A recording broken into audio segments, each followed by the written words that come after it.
생각이라고 하는 게 뭘까요? 생각.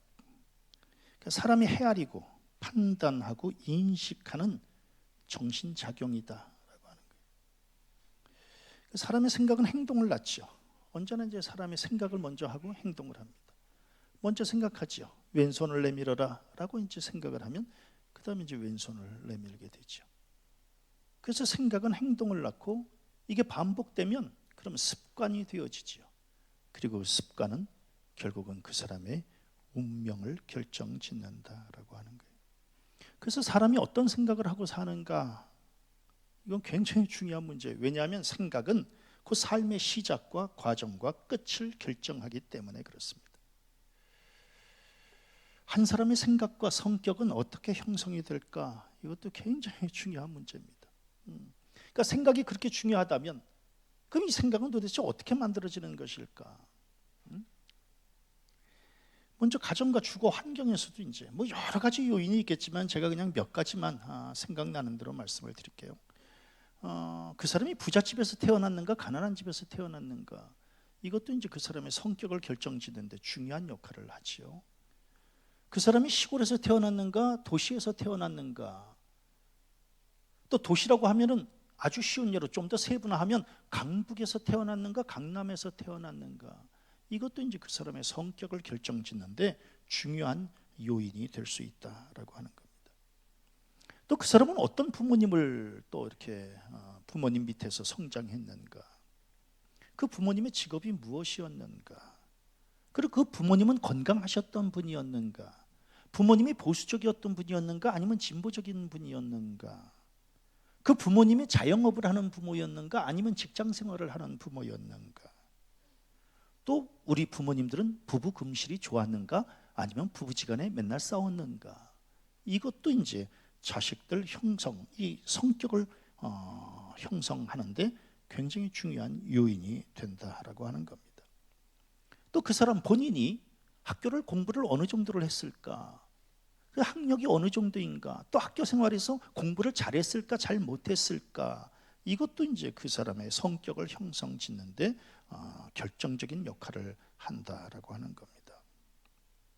또 그 사람 사회생활을 할 때는 어땠을까, 직업이 뭔가, 또 그 사람이 직장에서 직급이 뭔가,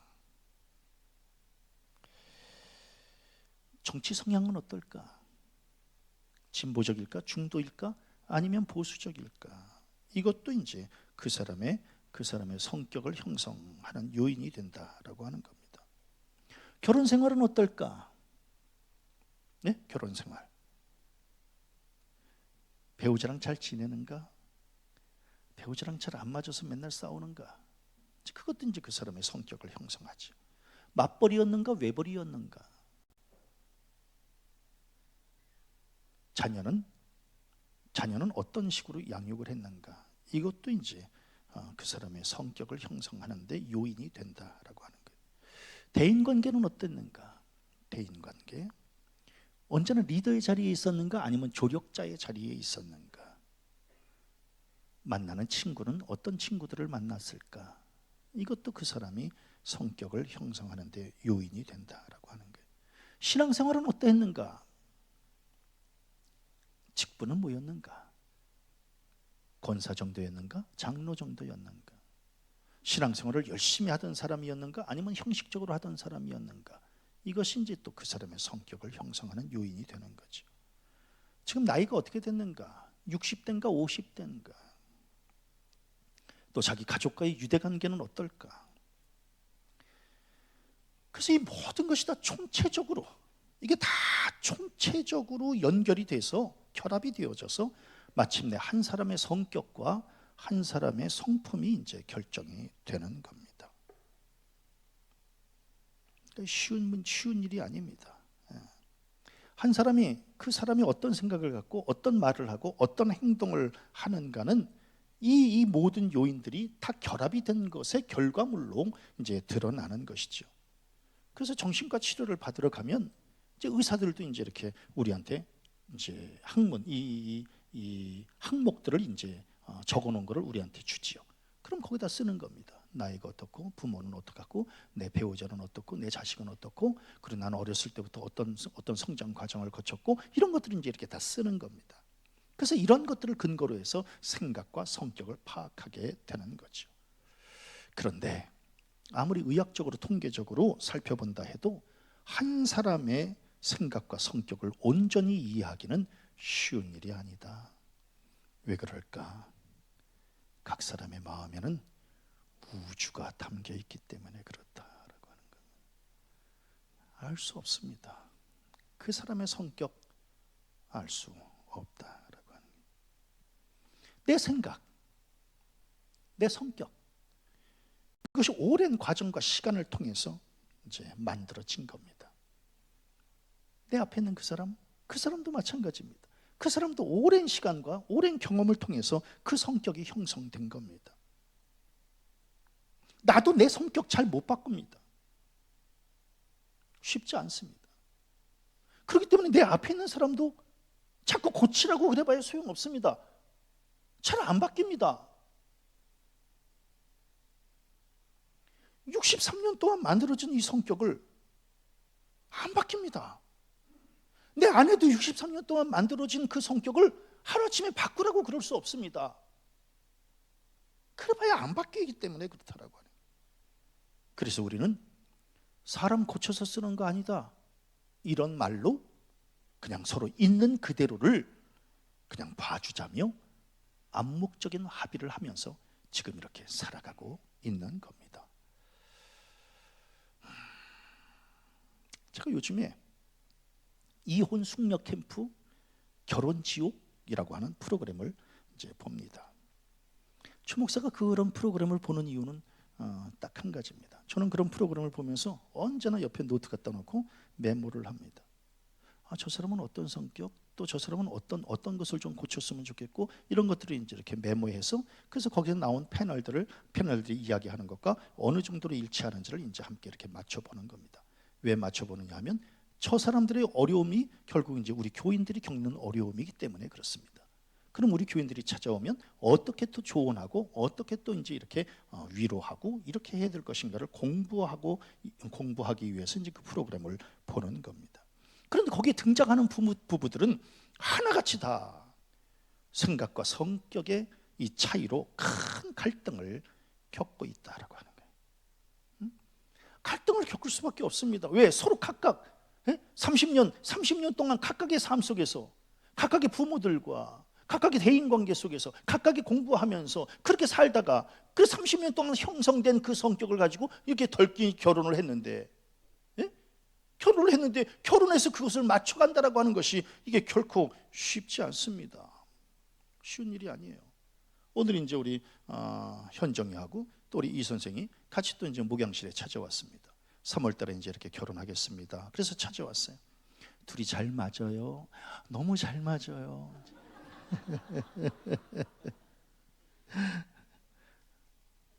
잘 맞지요. 이제 결혼하는 그 순간부터 이제 어려움은 닥쳐지는 겁니다. 왜? 안 맞지요. 제가 오늘 일부 예배 때 오태석 장로님 결혼 몇 주년입니까? 그랬더니 67주년입니다. 67년 동안 사셨는데 우건사님하고 장로님은 잘 맞으세요? 안 맞습니다. 그러니까 67년 동안 사신 우리 장로님도 안 맞는 겁니다. 오늘 일부 예배 나왔던 그 부부들한테 다 물어보니까 안 맞아요. 부부지간에 안 맞아요. 그럼 목사님은요? 안 맞아 이렇게 안 맞아? 안 맞습니다. 그 프로그램에 나온 사람들을 제가 보면서 간단하게 이런 결론을 내리는 겁니다. 그냥 서로 맞추려고 노력하면서 살든지, 있는 그대로의 모습을 그냥 인정하고 살든지, 아니면 그냥 포기하고 살든지, 헤어지든지, 그 방법밖에는 없다라고 하는 게. 그래서 아직 사랑이 남아있는 부부들은 어떻게 해서든지 맞춰보려고 애를 쓰고 그냥 이렇게 인정하면서 어떻게 해서든지 살아보려고 하는 것이고, 사랑이 남아있지 않는 부부들은 그냥 포기하고 헤어질 수순을 밟는 것일 수밖에 없다라고 하는 거예요. 다른 방법이 없습니다. 안 맞습니다. 이 땅의 부부들, 전부 저마다의 방식으로 이제 자신들의 가정을 꾸려갑니다. 그래서 다른 사람들의 가정에 대해서 맞다 틀리다 말할 수 없습니다. 절대로 그건 금물입니다. 저 가정은 왜 저렇게 살아?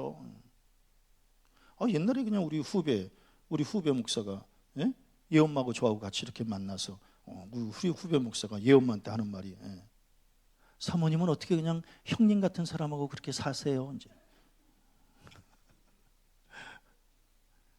그렇게 얘기하는 거 아닙니다. 왜? 우리 나름대로의 다 방법이 있는 겁니다. 예? 어떤 방법인지 아시겠어요? 세상에 어저께 얘 엄마가 예? 이렇게 볶음밥을 아침에 쫙 해줬는데 너무너무 맛있더라고요. 근데 그냥 그 볶음밥 위에다가 케찹으로 하트를 탁 그려가지고 예? 그냥 우리는 우리 나름대로 사는 겁니다. 그 가정에 대해서 뭐 옳다 틀리다 얘기할 수 없는 겁니다. 예? 어떻게 저 가정은 저렇게 살까? 글쎄 다 산다니까.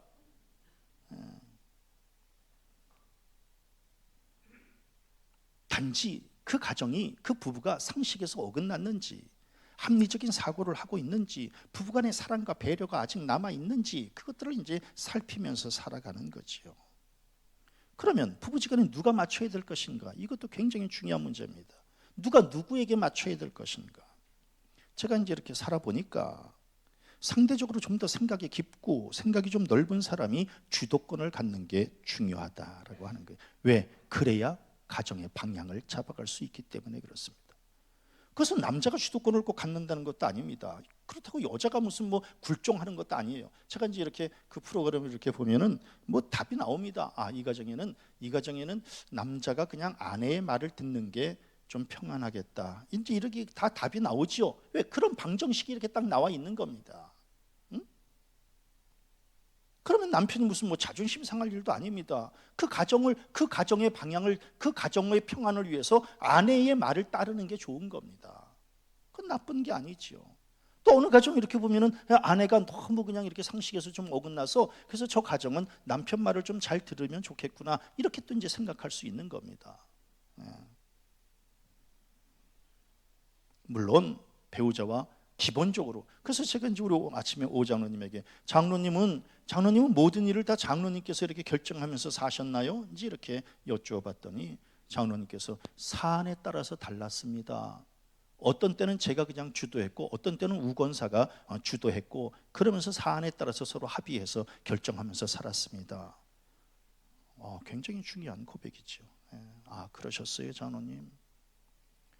저희 집도 마찬가지 아니겠어요? 어떤 중요한 방향은 제가 이제 결정해서 가지만 이렇게 좀 작은 방향들은 다 엄마의 말을 다 따르는 거죠. 그러니까 사안에 따라서 어떤 때는 남편 말을 듣고 어떤 때는 아내의 말을 듣고, 그러면서 이제 가정을 꾸려 나가는 겁니다. 그런데 이제 TV에 나온 이 부부들은 지금 뭔가 결단을 내리지 않으면 안 되는 그런 그 절박함 때문에 이제 TV에 나오게 된 겁니다. 응? 왜? 이대로 가면 부부관계가 파괴될 것 같으니까, 자녀를 비롯한 이 가정이 파탄될 것 같은 이 위기의식 때문에 지금 어쩔 수 없어서 나온 겁니다. 거기 나오는 게 쉬운 일이 아닙니다. 예? 쉬운 일이 아니에요. 전국적으로 지금 망신을 당하는 겁니다. 전국적으로. 예.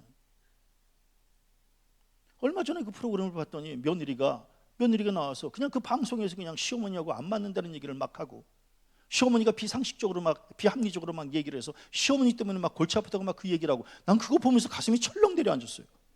왜냐하면 그거를 이제 전국적으로 방송이 되면 그 시어머님도 그 방송을 보게 될 거 아니겠어요? 그럼 그 관계가 어떻게 될까? 근데 이제 그 관계가 중요한 게 아니라 지금 자기네가 죽겠다는 겁니다. 자기네 부부관계가 지금 죽겠다는 거예요. 그러니까 시어머님이 빨리 한 발 좀 뒤로 좀 물러섰으면 좋겠다는 거예요, 그 며느리는.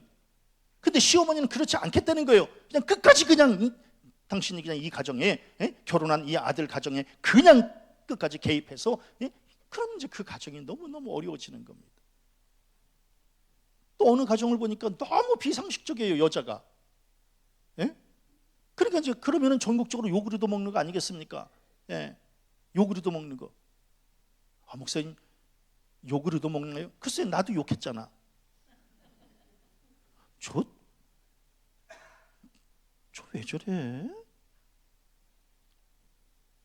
어떻게 말을 저렇게 해 남편한테?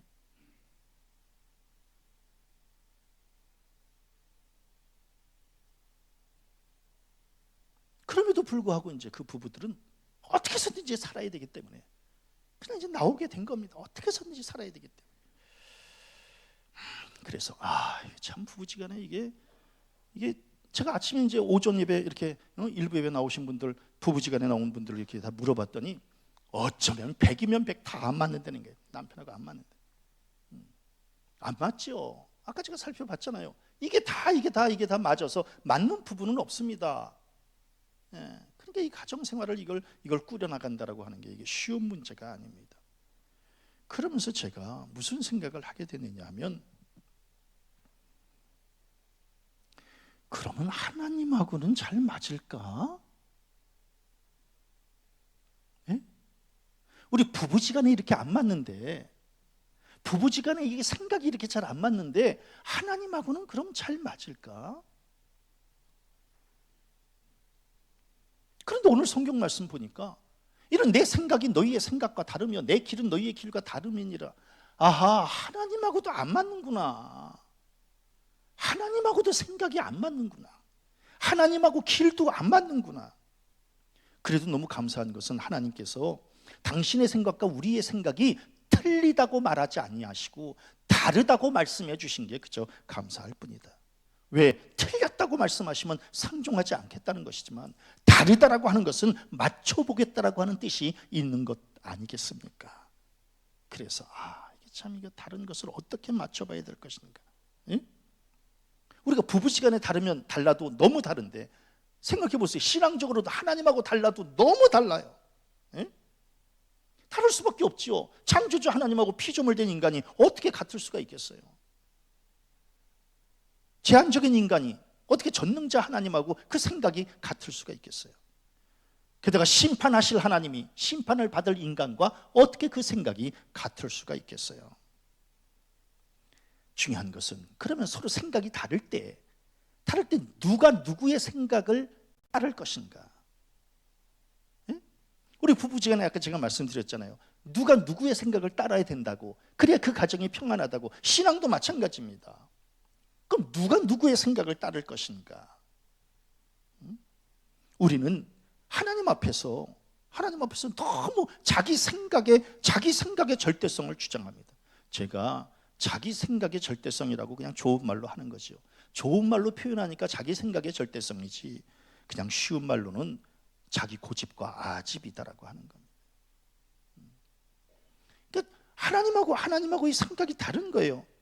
다른데 우리가 하나님의 생각을 따라야 되는데, 그런데 자기 생각, 자기 고집, 자기 아집만 내세우는 거예요. 그래서 하나님하고 생각이 안 맞는 겁니다. 응? 하나님께서 니네들 생각을 버리고 오라는 거거든요. 뭐라고 말씀하고 있어요? 악인은 그의 길을, 불의한 자는 그의 생각을 버리고 여호와께로 돌아와라, 이렇게 말씀하시는데, 우리는 자기 생각 버리지 않습니다. 자기 길 버리지 않아요. 포기하지 않아요. 그냥 자기 것만 주장하는 겁니다. 그러면서 하나님하고 잘 안 맞는다고 얘기를 하는 거예요. 응? 부부지간에 안 맞죠. 안 맞지만 우리가 지금까지 이렇게 초목사도 지금 37년을 지금 이렇게 사는 거는 어떻게 해서든지 맞춰가려고 애를 쓰기 때문에 지금 이렇게 사는 거 아니겠습니까? 우리가 신앙생활을 해도 어떻게 해서든지 하나님하고 맞춰보려고 애를 써야지. 신혼 때 싸우는 거야 어쩔 수 없습니다. 신혼이라고 하면 대략 한 3년에서 한 5년 사이라고 그냥. 신혼 때 안 맞지요. 안 맞습니다. 그때 싸우는 거예요. 어쩔 수 없어요. 그냥 제가 첫 목회 때 지금 생각하면 제가 그래서 이제 하나 터득한 게 있는 겁니다. 토요일 날은 절대로 싸우지 말아야 되겠구나. 왜? 첫 목회 때 그때 나이가 25밖에 더 됐습니까? 그러니까 첫 목회 때 예엄마하고 토요일 날 싸운 거예요. 싸웠더니 예엄마가 그냥 보따리 싸갖고 서울로 가버렸어요. 주일날 예엄마 없이 예배를 드리는 겁니다. 교인들이 막 수근수근 하는 거예요. 사모님 어디 가셨느냐, 사모님. 그래서 제가 광고 시간에 얘기했습니다. 어저께 싸웠더니 집을 뛰쳐나가가지고 아직도 돌아오지 않았다고. 왜? 신혼 때는 어쩔 수 없는 겁니다. 안 맞으니까. 예? 그래서 제가 그때 깨달은 게 토요일 날은 싸우지 말아야 되겠구나. 또 수요일 날도 또 싸워서는 안 되겠구나. 금요일날 또 싸워서는 안 되겠구나. 내일 새벽 기도 때문에 오늘 저녁에 또 싸우면 안 되겠구나. 그러다 보니까 지금 이렇게 싸우지도 못하고 이렇게 벙어리 냉가슴 앓듯이 이렇게 지금 살아가고 있는 거예요. 안 맞는 거예요. 안 맞아. 그런데 결혼 생활 20년, 30년, 40년 했다고 그러면서도 사내 안 사내 하면 그건 조금 문제가 있는 거 아니겠는가. 신혼 때야 그냥 서로 안 맞아서 싸우지만, 예? 서로 산 지 40년, 50년이 됐는데도 이게 안 맞는다 그러면서 싸우고 사내 안 사내, 그거는 좀 문제가 있는 거 아니겠는가. 아주 쉬운 예로 새신자 때에 하나님하고 관계가 안 맞는 거, 하나님하고 생각이 잘 안 맞는 거야 새신자 때에 어떻게 할 수 있겠어요? 그게 어쩔 수 없는 겁니다. 그러나 우리 신앙생활 다 40년, 50년 다 했었잖아요. 지금 신앙생활 40년, 50년을 했는데도 하나님의 생각과 하나님의 길과 너무 큰 차이가 있으면 이건 분명히 무슨 신앙에 문제가 있는 거 아니겠는가. 우리 성도님들, 중요한 게 있어요. 하나님은 우리의 눈높이를 맞춰주시지요. 근데 언제까지 눈높이를 맞춰달라고만 할 것인가. 우리가 빨리 성장해서 하나님과 눈높이를 맞추려고 애를 써야 되는 거 아니겠는가. 부부지간에도 마찬가지예요. 한 사람이 일방적으로 눈높이를 맞춰주면 오래가지 못합니다. 피곤해서. 그러니까 그냥 빨리 성장해서 빨리 생각을 해서, 그래서 이 눈높이를 이렇게 좀 맞춰보려고 애를 써야 이게 이제 서로 윈윈 하는 것이지, 한 사람이 일방적으로 눈높이를 맞추고 그거 오래 못 살아요. 피곤해가지고 지쳐요. 신앙생활도 마찬가지. 하나님께서 우리에게 눈높이를 맞춰는 주시지만 우리가 빨리 성장해서 우리도 우리의 눈높이를 하나님과 맞추려고 애를 써야, 그래야 신앙도 지치지 않고 하나님에게도 인정받는 신앙 되는 거 아니겠습니까? 이제 그래야 되는 거예요. 그래야. 그럼 어떻게 맞춰요? 우리가 좁은 생각을 큰 생각에 맞춰야지요. 큰 생각이 좁은 생각으로 이렇게 올 수는 없는 거예요. 그러니까 우리가 하나님의 생각과 어떻게 해서든지 맞추려고 애를 써야지요. 예? 우리 생각에 하나님 생각을 맞춰달라고 해서는 안 되는 겁니다. 오늘 아침에 이제 엄마 일어나서 아침을 준비하는데 그릇을 막 정리해요. 이제 막 그릇을 막 정리해. 그래서 어떻게 정리하나 이렇게 봤더니, 예? 큰 그릇 안에다가 작은 그릇을 넣더라고요. 그릇이 이렇게 있는데 그릇 다 사이즈를 재더니, 그러더니 큰 그릇을 제일 밑에 놓고 그 위에 또 그거보다 작은 그릇, 그다음에 작은 그릇 이렇게 넣는 거예요. 큰 그릇 안에다가 작은 그릇을 넣어야지 작은 그릇에다가 큰 그릇을 포개 놓을 수는 없다라고 하는 거예요. 하나님의 큰 생각 안에 우리의 생각을 넣어야지. 우리의 이 좁은 생각 안에 하나님의 생각을 하나님이 내 위에 올라서야 된다. 아니에요. 내가 하나님 앞에 들어가는 거예요. 근데 오늘 성경 말씀이 내 생각은 너희의 생각과 다르다고, 크기도 다르고 길도 다르고, 그러니까 우리가 하나님의 생각 안에 들어가야 된다라고 하는 겁니다. 하나님의 생각에 도달하려고 애를 써야고 하나님의 길로 나아가려고 애를 써야지. 그렇지 않고 서로 그냥 막 끝점을 향해서 가는 거예요. 그냥 막 평행선을 달리는 거예요. 그러면 합일점, 접촉점을 찾을 수 없다라고 하는 거예요. 맞춰야 되는 거예요. 맞춰야. 저는 이제 사람과의 관계도 이해를 못하는 것도 문제지만 그것보다 더 무서운 것은 오해를 하는 게 더 큰 문제다라고 하는 거예요. 부부지간에 이해 못하는 건 할 수 없어요. 왜냐하면 시간이 지나면 그것은 또 이해할 수 있는 때가 또 오거든요. 근데 오해를 하는 건 참 쉽지 않아요. 예? 오해를 하면 그 오해 안에는 미움이 담겨 있거든요. 교만이 담겨 있거든요. 예? 그러니까 이해를 못하는 거는 좀 기다려주면 되는데 오해를 하는 건 이건 참 무서운 일이에요. 예. 저는 하나님에 대한 것도 마찬가지예요. 하나님의 뜻을 이해를 못하는 것은 그럴 수 있어요. 그런데 하나님의 뜻을 오해를 하면 안 돼요. 하나님의 뜻에 하나님의 생각을 오해하면 안 돼요. 시편 기자는 자기가 고난을 당하니까 뭐라고 지금 이야기를 하느냐면, 주께서 영원히 버리실까? 왜 버려? 하나님이 너를 왜 버려? 근데 자기가 고난이 너무 심하니까 주께서 영원히 버리실까? 다시는 은혜를 베풀지 아니하실까? 하나님의 은혜는 끊임이 없어요. 왜 하나님이 왜 자기를 왜 버려? 왜 베풀지 않아? 그의 인자하심은 영원히 끝났는가? 그의 약속하심도 영구히 패하였는가? 하나님이 그가 베푸실 은혜를 잊으셨는가? 노하심으로 그가 베푸실 긍휼을 그치셨는가? 이거 오해를 하는 거거든요. 하나님에 대해서 오해를 하는 거예요. 하나님에 대해서 오해를 하면 원망과 불평을 늘어놓게 되는 거예요. 오늘 이 시편 기자의 이 고백을 보세요. 원망과 불평이 그냥 막 담겨져 있는 거예요. 왜? 고난이 너무 심하니까. 그런데 이 하나님이 이 고난 속에 담겨져 있는 하나님의 뜻을 분별할 줄 알아야 그때야 이제 비로소 감사를 고백할 수 있고 소망을 가질 수 있는 거거든요. 그러니까 하나님의 뜻을 이해를 못하는 거예요. 어쩔 수 없지만 오해는 하지 말아야 된다라고 하는 거예요. 전 지난주에 이제 말씀을 묵상하면서 아주 새로운 걸 깨달았어요. 감옥에 요셉이 갇히잖아요. 보디발의 아내 때문에 오해를 받아가지고 이제 감옥에 이제 갇힙니다. 그러면 그 감옥에 갇히면 고난을 겪는 거잖아요. 그런데 인간적인 생각으로는 이게 고난이잖아요. 감옥에 갇히는 거니까. 그런데 창세기 39장에 보니까 놀라운 말씀이 있는 거예요. 여호와께서 요셉과 함께 하심이라. 여호와께서 그를 범사에 형통하게 하셨더라. 아니, 감옥에 갇힌 거는 고난이잖아요. 그런데도 불구하고 그 고난을 겪는 그것을 형통이라고 지금 말씀하고 있는 거거든요. 여호와께서 그를 범사에 형통하게 하셨다는 거예요. 감옥에 갇힌 게 어떻게 형통이에요? 그런데 그걸 형통이라고 그러는 거예요. 아하, 우리 생각으로는 모든 것이 다 순조롭게 펼쳐져야 그것이 형통이지만 하나님의 생각은 하나님이 함께 하시는 그 자체가 형통이다라고 하는 거예요. 임마누엘 자체가, 즉 여호와께서 요셉과 함께 하시는 그 자체가 이미 형통이다라고 하는 거예요. 두 생각이 서로 다르죠. 우리는 막힘이 없어야, 모든 일이 순조로워야 그게 형통이고, 하나님의 생각은 뭐예요? 하나님이 너와 함께하는 것, 이게 형통이야. 두 생각이 달라요. 그럼 두 생각이 다를 때 어떤 생각을 우리가 따라야 되겠는가라고 하는 거예요. 어떤 생각을. 신앙생활을 그렇게 오래 해도 자기 뜻대로 형통하게 되지 않으면 거기에 대해서 원망과 불평을 하는 거예요. 아니라고요. 하나님이 나와 함께 하시면 그것이 곧 형통이에요. 제가 이제 요새 하나님 앞에 새롭게 제 입에 이렇게 올리는 고백이 이제 하나 또 생겼어요. 어떤 고백이냐면, 하나님의 인도하심은 언제나 선하다.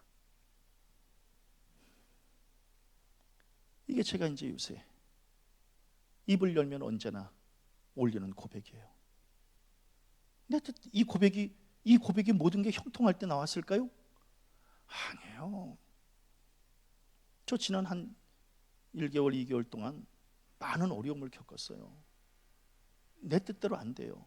내 계획대로 안 돼. 그런데 그 중에 내가 하나님 앞에 올렸던 고백은, 하나님의 인도하심은 모든 것이 선하다. 이 고백 가지고 제가 지금 견디고 있는 거예요.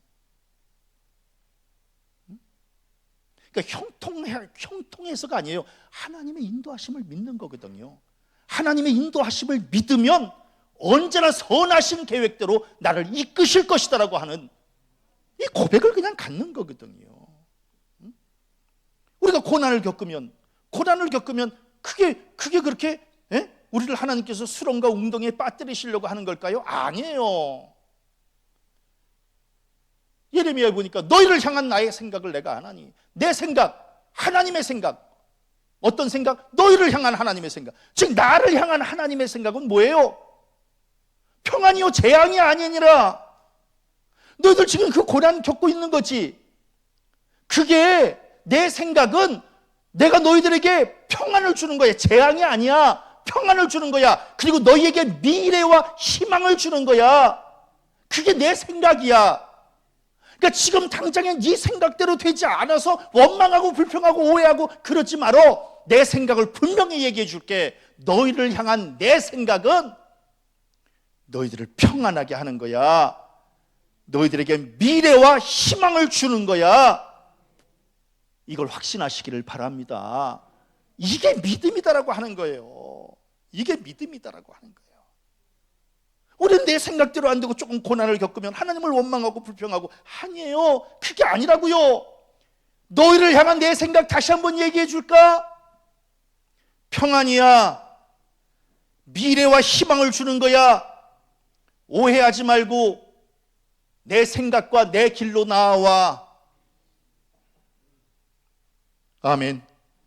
하나님은 지금도 우리를 버리지 아니하시고 은혜 멈추지 않겠다 그러고 은혜와 긍휼 베풀어 주시고 언약을 이루어 주시겠다라고 약속하셨는데, 그런데 우리는 이 하나님의 생각을 잘 깨닫지 못하는 거예요. 에? 우리의 길이 아무리 높아도 하나님의 길보다 높겠습니까? 우리의 생각이 아무리 깊어도 하나님의 생각만 하겠습니까? 그냥 하나님의 생각에 따라오시고요, 그 어떤 하나님의 인도하심은 다 우리를 선하게 이끄시기 위함이다라고 하는 이 믿음의 고백을 가지고 이겨내시기를 바랍니다. 동네 바둑은 한 5수만 앞서면 얼마든지 이긴다 그래요.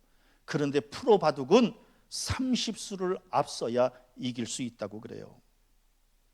우리가 하나님의 수를 어떻게 따라갈 수 있겠어요? 하나님의 수, 이 하나님의 수를 어떻게 따라갈 수 있겠어요? 그래서 저는 하나님이 두시는 바둑은 언제나 신의 한 수다. 아멘. 나의 발걸음 위에, 나의 삶의 여정 위에 하나님이 두시는 이 바둑알은 언제나 신의 한 수다라고 하는 게, 지금은 잘 모르지, 지금은 원망할 수 있어. 그러나 나중에 보면 아하, 하나님은 신의 한 수를 두신 거구나. 그거를 깨달아 알아야 되는 거예요. 그거를 깨달아 알아야, 그래야 이제 하나님 앞에 감사와 찬양을 올릴 수 있다라고 하는 거예요. 오늘 성경 말씀 10절에 보니까 뭐예요? 이런 비와 눈이 하늘로부터 내려서 그리로 되돌아가지 아니하고. 와, 환상적인 말씀. 모든 피조물은 다 하나님의 창조의 질서 아래에 놓여져 있어요. 그래서 이 땅의 모든 피조물들은 다 하나님의 창조의 섭리에 순응하는 거예요. 하나님의 계획. 비와 눈이 하늘로부터 내려오는데 다시 그리로 돌아가요? 아닙니다. 비와 눈만 피조물이 아니에요. 우리도 피조물이에요. 우리 모두가 다 하나님의 창조의 질서 아래 놓여져 있는 거예요. 예? 그렇기 때문에 저의 고백이 하나님의 인도하심에 그냥 따를 수밖에 없는 거예요. 근데 놀랍게도 그 인도하심은 언제나 선하다는 거예요. 그 믿음을 가지고 그냥 나가는 거예요. 우리는 맨날 인본주의를 앞세워요. 하나님은 신본주의로 살려고 그러잖아요. 우리는 경쟁에서 이겨야 된다고 생각해요. 아니요, 하나님은 뭐예요? 빠른 경주자라고 선착하는 게 아니라 그러잖아요. 우리는 그냥 빨리빨리 뭘 해가지고 성취하고 그렇게 해서 이기는 게 아니라는 얘기예요. 그게 하나님의 생각은. 우리 생각은 눈으로 이는 이로 대갚아 줘야 된다고 생각해요. 근데 하나님은 그게 아니라는 거예요. 누가 네 오른뺨을 치거든 왼뺨도 갖다 대주라 그런 거예요. 근데 우리의 생각과 하나님의 생각은 완전히 다른 거예요. 그렇게 사도 바울은 뭐라고 고백해요? 깊도다 하나님의 지혜와 지식의 풍성함이요. 정말 이게 놀라운 것. 그의 판단은 헤아리지 못할 것이며 그의 길은 찾지 못할 것이로다. 누가 주의 마음을 알았느냐? 하나님의 지혜와 지식의 풍성함, 그걸 우리가 어떻게 헤아릴 수 있어요? 응? 하나님의 판단을 우리가 누가 어떻게 헤아리고 그 길을 어떻게 찾을 수 있겠어요? 하나님의 마음을 어떻게 알 수 있겠어요? 그러니까 하나님의 이끄심 앞에 그냥 순종하는 수밖에 없다라고 하는 거예요. 우리 생각으로는 그 문제가 지금 당장 해결되면 좋겠지만 하나님의 생각은 우리의 생각과 다를 수 있거든요. 그럼 다르다고 실망할 거예요? 다르다고 오해할 거예요? 중요한 게 있어요. 하나님은 내가 품은 계획보다 언제나 더 큰 계획으로 나를 이끌어 주시는 분이시고, 나의 계획이 지금 틀어진다 해도 더 선하신 계획으로 나를 이끌어 주시는 분이 우리 하나님이시다라고 하는 거예요. 그거를 믿는 거예요. 그거를 믿으면서 63년을 살아온 거예요. 너무너무 감사하죠. 하나님의 인도하심은 언제나 선하고 언제나 한치의 오차도 없이 가장 선하게 저에게 응답해 주셨다라고 하는 거예요. 그 믿음 때문에 제가 이제 이렇게 살아가는 거예요.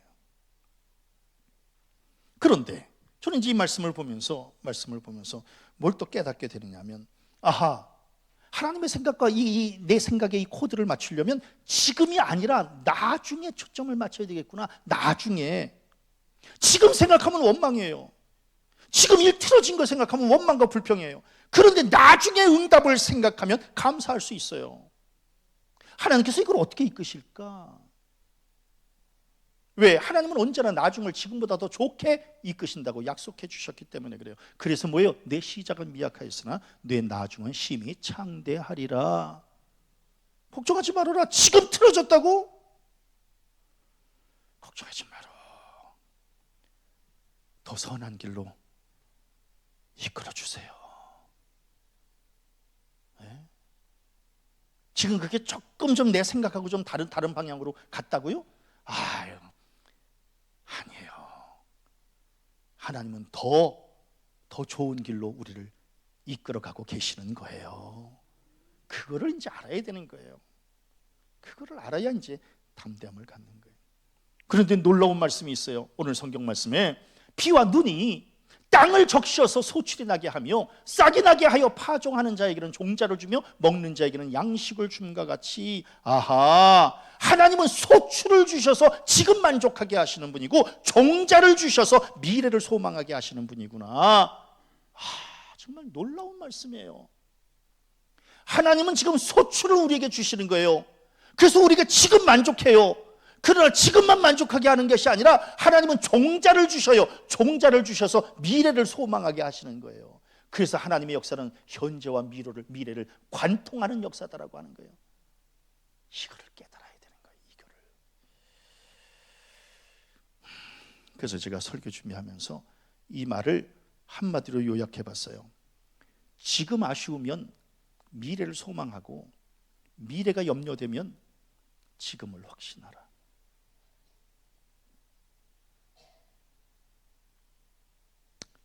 말뜻은 아세요?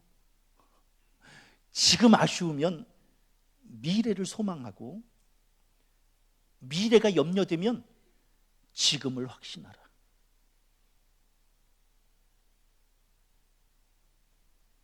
함께 따라할까요? 지금 아쉬우면 미래를 소망하고 미래가 염려되면 지금을 확신하라. 그래서 제가 설교 준비하면서 이 말씀에 큰 은혜를 받은 거예요. 이게 정답이다. 이게 정답이다. 그럼 하나님 정말 이대로 될까요? 하나님 정말 이대로 될까요? 했더니 오늘 성경에 내 입에서 나가는 말도 이와 같이 헛되이 내게로 되돌아오지 아니하고 내 입에서 나간 말은 반드시 성취케 될 것이다. 걱정하지 말아라. 걱정하지 마라. 하나님은 반드시 당신의 입에서 나간 이 말씀은 이루시는 분인 줄로 믿습니다. 걱정하지 마라. 염려하지 말아라. 자기 생각, 자기 고집 앞세워서 하나님의 언약을 믿지 못하고 그렇게 신앙생활 하지 마라. 하나님의 이 언약을 믿는다면 내 생각보다 하나님의 생각을 앞세우고 내 길보다 하나님의 길을 따라와. 그러면 그게 결국 승리하는 신앙이야. 그게 이제 우리에게 주시는 하나님의 말씀이에요. 그러니까 오늘 성경 말씀에 나의 기뻐하는 뜻을 이루며 내가 보낸 일에 형통함이니라. 하나님은 반드시 당신의 뜻을 이루실 것이고 당신이 계획하신 뜻을 형통함으로 열매 맺게 하시는 분이 바로 우리 하나님이시다라고 하는 거예요. 그러니까 너무 염려하지 말고 때로는 나의 생각, 나의 길 이대로 되지 않아서 좀 실망할 때도 있지만 그러나 하나님의 생각은 반드시 이루어질 것이고 하나님의 길은 반드시 열릴 것이니 너무 염려하지 말아라. 이게 이제 오늘 우리에게 주시는 말씀이에요. 우리 성도님들 자기 생각 조금 좀 접어두세요. 자기 길 너무 고집하지 마세요. 하나님의 생각에 맞추세요. 하나님의 길로 나아가세요. 그럼 하나님께서 우리가 생각했던 것보다 더 좋은 길로, 더 좋은 생각으로, 더 좋은 열매로 우리에게 허락해 주실 줄로 믿습니다. 지금 조금 힘들다고 원망하고 불평하면 나중에 그 문제 해결될 때 조금 창피해요. 내가 왜 그때 그랬을까? 내가 왜 그때 바보처럼 왜 그런 얘기를 했을까? 후회해요. 후회하지 않으려면 지금 이 고난 속에 숨겨져 있는 하나님의 뜻을 밝히 깨달아 분별할 줄 아는, 그래서 날마다 감사와 찬양으로 살아가는 복된 성도들 되시기를 주님의 이름으로 간절히 축원합니다.